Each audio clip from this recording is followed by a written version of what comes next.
So another characteristics in the dominant skill set would be that of reactive ability and agility, right? Now, where would this be important? As you can see in the picture in the game of squash, right? So players are constantly reacting to where the ball's coming, from the wall, and what's the trajectory of the ball. So you need to have that cue fed in. If players or your athletes is able to understand how high the ball is going to land, where the ball is going to land, if there's any deviation. Another example of same would be for tennis, because you always, you mostly play with a bounce, or in cricket where you need to understand ball trajectory kinematics as well, right? So players need to quickly or swiftly react to the ball's trajectory and change their directions rapidly. Hence, need to have really good reactive ability and agility. All of these characteristics also give you an insight into if you are performing any kind of talent identification, or if you have an athlete that is playing multiple sport, right? So maybe he's playing badminton and swimming, or sprinting and badminton. If they have naturally, or they can develop this skill set, you can try and push your athletes towards that particular sport, right? So in and all, these are important characteristics also to consider when you're doing talent identification, or to develop talent for that particular sport. So back to the squash example. So you need to react quickly to the ball's trajectory, change your direction rapidly to maintain good position on the court. So you always need to be aware. Again, here you would need your spatial awareness, extremely important, right? And note that there is limb and hand-eye coordination here as well, right? But when it comes to the dominant skills coordination, but when it comes to a dominant skill set, it is reactive ability and agility. Another such example would be table tennis, right? So a lot of back and forth, lot of back and forth, lot of fast-paced rallies. So in table tennis, you need a swift response, as we spoke about. Fast-paced movements of the ball would require you to have quick reflexes and also precise hand movements. So these precise hand movements would be to give your stroke direction, right? It would also be to generate spin and also for speed, or it could also be a combination, right? So just look at dissecting your movements so that you understand the underlying building blocks, the underlying syllables as we speak about, or the ABCs, to be able to build that for your athlete. So again, reactive ability and agility, table tennis, extremely important. Another characteristic would be endurance and stamina. So you could have sport that is dominant in endurance and stamina. For example, as you can look at in the picture, it's road biking, right? So cycling or road biking, you would require high levels of endurance and stamina. Now, why would that be? It's to sustain your energy levels for prolonged activities. So prolonged physical exertion, athletes need to develop muscular endurance. So to sustain long periods of physical exertion, you would require muscular endurance. You need to build muscular endurance. And athletes also need to develop proper pacing and breathing techniques. Again, extremely important, not looked at quite often, but extremely important to look at your breathing efficiency, right? So how would you pace, different strategies, and also looking at different breathing techniques as well to optimize your performance. Of course, we've looked at from the needs analysis point of view that your so all of your let's do it again. So from a needs analysis perspective, we've also looked at optimizing your gear, in this case your bike or your cycle. what's the importance of this saddle height, the wheel configuration and everything.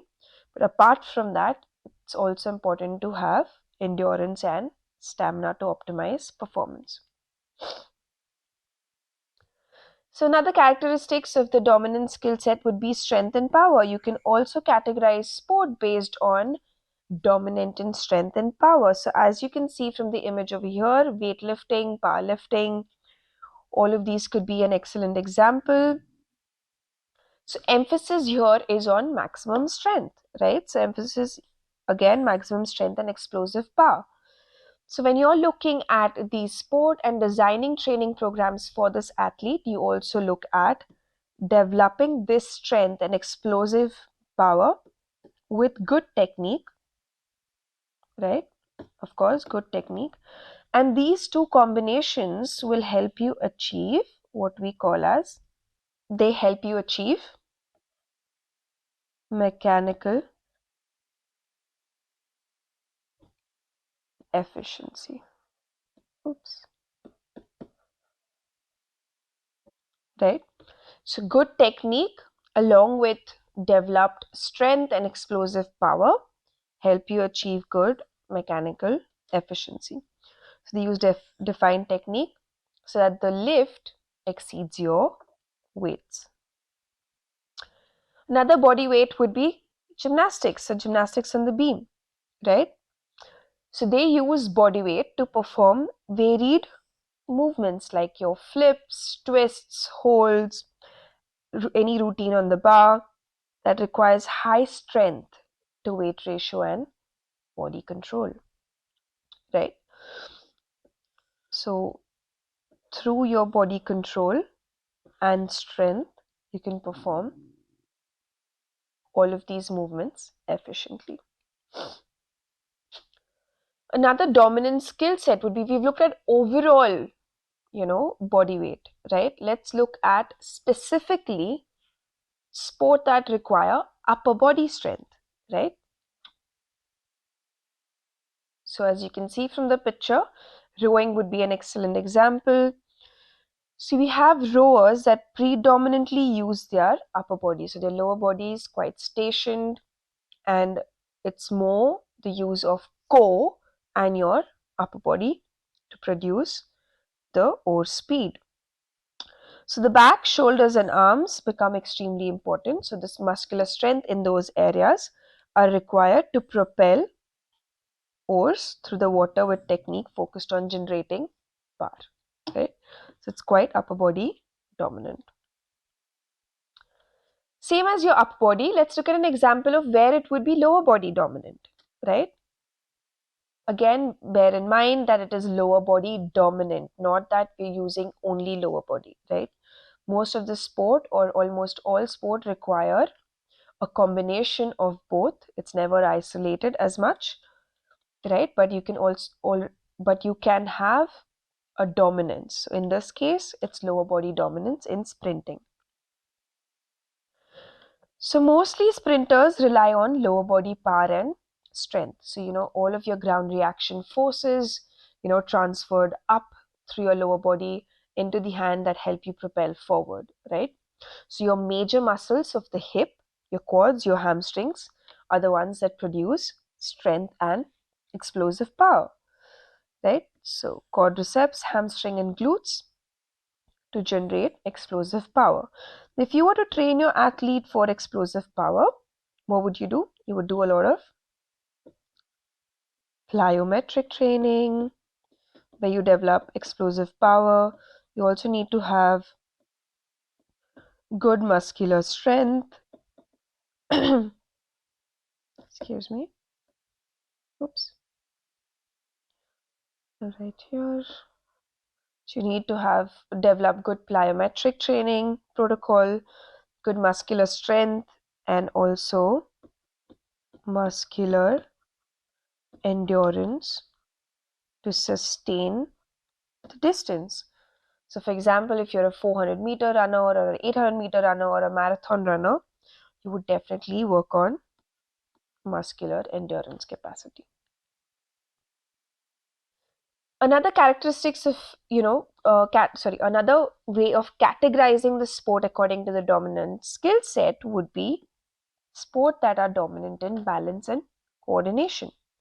So I know we've looked at gymnastics before, and it could be dominant in your body weight, but it's also dominant in balance and coordination. So it's how you control your body with exerting that strength or using your body weight through in a balanced and coordinated way. So it's a combination of those two, right?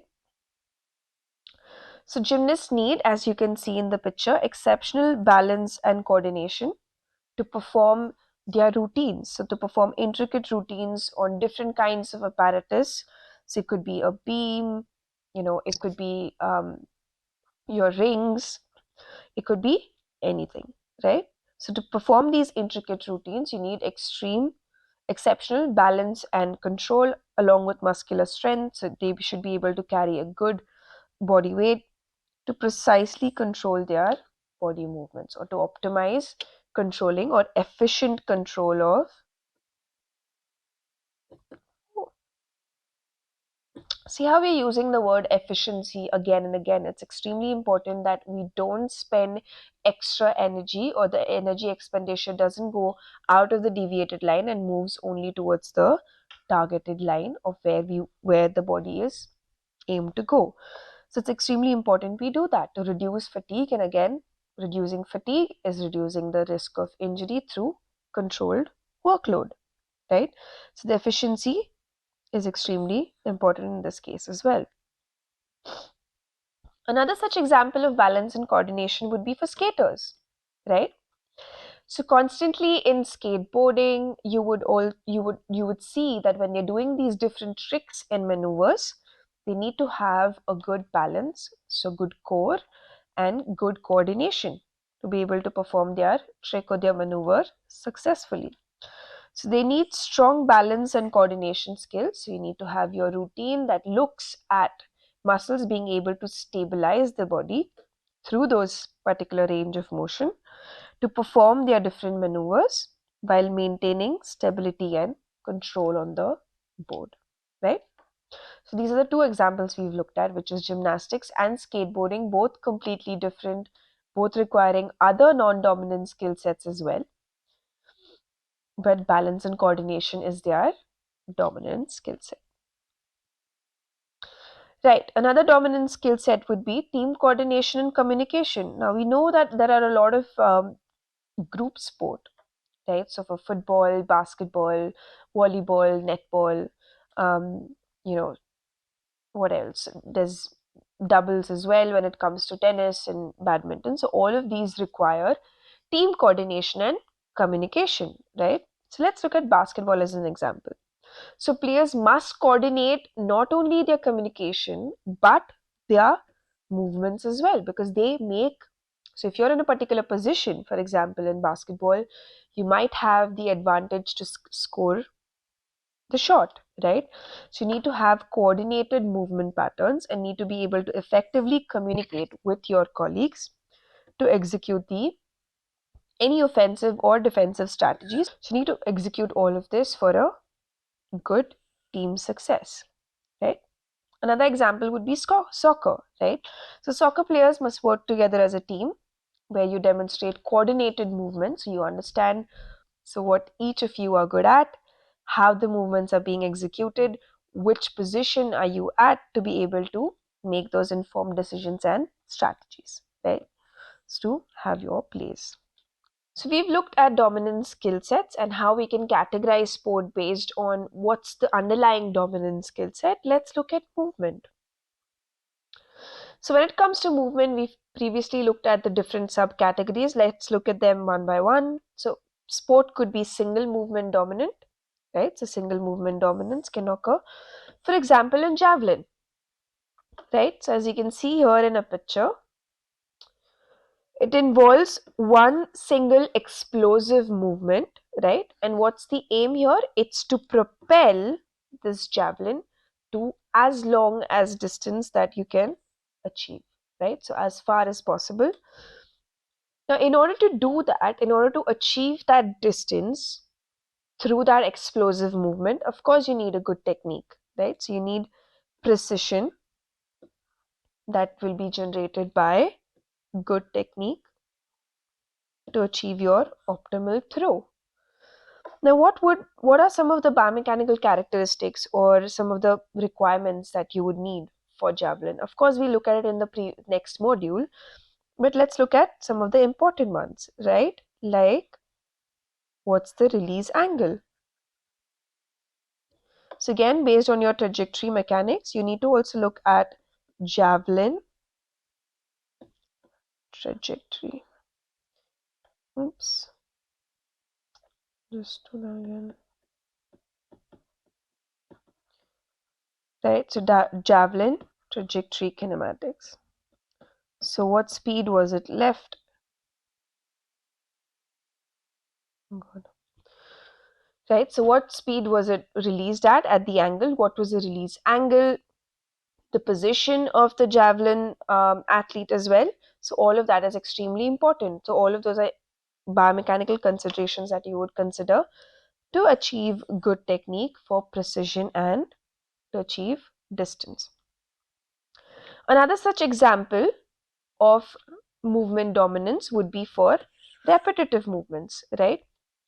So for repetitive movements, for example, in swimming, so you repeat the same stroke over and over again over a distance, right? So for example, if it's a 50 meters, you would repeat it for 50 meters and so along with your turns. So in swimming, they need to repeatedly perform the strokes over a distance as we've looked at to show consistent and efficient arm movements. So it's extremely important that you're consistent, you keep increasing the pace, you maintain the pace based on what your distance is and what your strategy is. And along with that, you also need to look at the rhythmic and the breathing patterns that supplement your technique and your strategy. Now, this is important to maintain speed and endurance as well. So if you're a long distance swimmer, you need to have good control over your breathing so you're not getting fatigued quite soon, along with efficient movement patterns as well to maintain good speed and endurance. So, this is a classic example of where movements repeat over time. Another such example would be in cycling, right? So, again, you're repeating the pedaling motions over and over again for the distance that you're covering. So, you need to optimize cadence, right? So cadence and power output needs to be optimized in such scenarios to maintain high speeds, right, throughout the race. Hence, you need to keep repeating the pedaling motion. So, for example, to look at the efficiency over here, when it comes to repetitive movements, it's important for us to understand what is causing that movement, what's the technique behind it, how do we achieve it once, and what's the strategy to continuously keep on achieving it, right? Another movement dominance would be a combination of movements, right? So we've looked at single movement dominance, so something like a javelin or a shot put. We've looked at repetition of movements, so for example, swimming, where you keep repeating it again and again, or in cycling. But golf, for example, has combination of movements, right? So it depends on what the distance is that you're trying to achieve. So if it's like a 5 meter distance or a 10 meter distance, or you're going for a long shot, your movement then is going to change. Of course, your basic fundamental skill is probably going to be the same, but you're going to make slight changes to your release angle, to the speed of the club, the speed of the swing, the speed of rotation, and the speed of the ball that you're hitting. So the club speed. So the golfers utilize a consistent swing technique for each swing, right? However, there's a variation in club angle as we spoke about. The posture for sure, depending on what direction you're going for, so you would have a different posture. Force application, transmission, generation, all of that changes based again on the needs and the distance and the direction of the target. So all of these things need to be considered. So it's a combination of movements to achieve adaptability and precision for a successful outcome.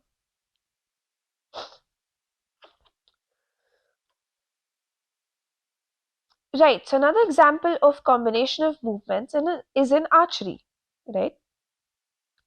So although your basic skill would still remain the same, you would need to adjust your apparatus, right? So the bowstring and the arrow direction based on the environmental conditions in this case. So the skill of drawing and releasing the bowstring, that remains constant, right? So the overall generic skill. However, you might have to adjust your body posture, right? And you might have to adjust the aim that you're going for, depending on the wind speed that day, maybe, or depending on the weather, right? Or depending on the accurate lighting, timing of the day. All of that is to achieve accurate targeting, right? So these are combination of movements, right? Two examples there, right? Another category that we could look at in movement dominance is based on incoming target. Now, these movements are not set in stone, right? So they depend on what's or how are the characteristics of the incoming target. So one such example, as you can see in the picture, is baseball batting, right? You could also look at cricket batting, for example. So the athlete needs to then adjust your stance, your swing, your direction, body posture, position, all of these things depending on the incoming trajectory of the shot. So it could be the height of the ball, it could be the spin on the ball, right? So all of this depends on the incoming pitch. So your trajectory kinematics and the speed of the pitch would warrant a change in the stance and swing. So variable movements in such case are effective to contact the ball and to hit it successfully, right? So your biomechanics or your technique have slight changes or massive changes depending on the incoming target. So as we looked at, another example would be cricket batting, right? So cricket batters again adapt their stance and stroke based on the type of delivery. So if it's a fast bowler, a spin bowler, a mid-paced bowler, depending on the type of delivery, the cricket batsman then goes for a shot selection, right? It also depends now where your fielders are present, right? So to achieve maximum runs or to score maximum runs based on the field of play and the incoming trajectory, the cricket batsmen have to adjust to their stance and stroke. So when you're developing, for example, baseball batters or cricket batters, you would consider training them in different situational scenarios, right? For them to be versatile or to develop a diverse skill set to achieve these different successful outcomes when there are changes in the incoming target. So these help you or they help develop decision making skills, and they help you do dynamic adjustments as well, right, to hit the ball effectively. So now that we've looked at sports characteristics and the biomechanical characteristics of different sport and how you can categorize them, let's look at some of the implications, right? So why would all of this be important? How does it help us? So to understand the movement characteristics, of course, gives us a deeper understanding into coordination of different body segments. So how do we coordinate? How is the transmission happening? So application of force and transfer of momentum. As we've looked at in the cricket bowling, you would need to transfer that linear momentum that you have developed during the run-up into efficient angular momentum. So for you to understand the needs of the sport and the movement characteristics that involve coordination of body segments and the application and transmission of forces helps you train your athletes better or coach your athletes better. It's also the timing of muscle activation, right? So depending on the sequence of when these body segments become primary, you'll have different timing of muscle activation as well, and also acceleration and deceleration patterns. So these are some of the major ones. Of course, you have quite a lot of other biomechanical principles, but these are some of the major or the major highlighted ones over here. You'll also look at their acceleration and deceleration patterns, right? So what we've looked at in today's module, we've looked at needs analysis. So biomechanical performance analysis in sport involves the understanding and the application of mathematical and mechanical principles to understand and optimize movement performance. Now we do that by understanding needs analysis, right? Of what is the requirement of that sport. And these processes also require knowledge and understanding of appropriate tools. What are the tools? What are the techniques? What are the statistical approaches to understand movement and to analyze movement, right? And then we looked at these diverse skill sets are required in various sport to provide a foundational understanding, right? So we've looked at movement dominance based, we've looked at dominant skill set based, how sport can be then broken down into your fundamental blocks so that you can have your athlete to be versatile enough across those ranges of requirements. That's it. Thank you.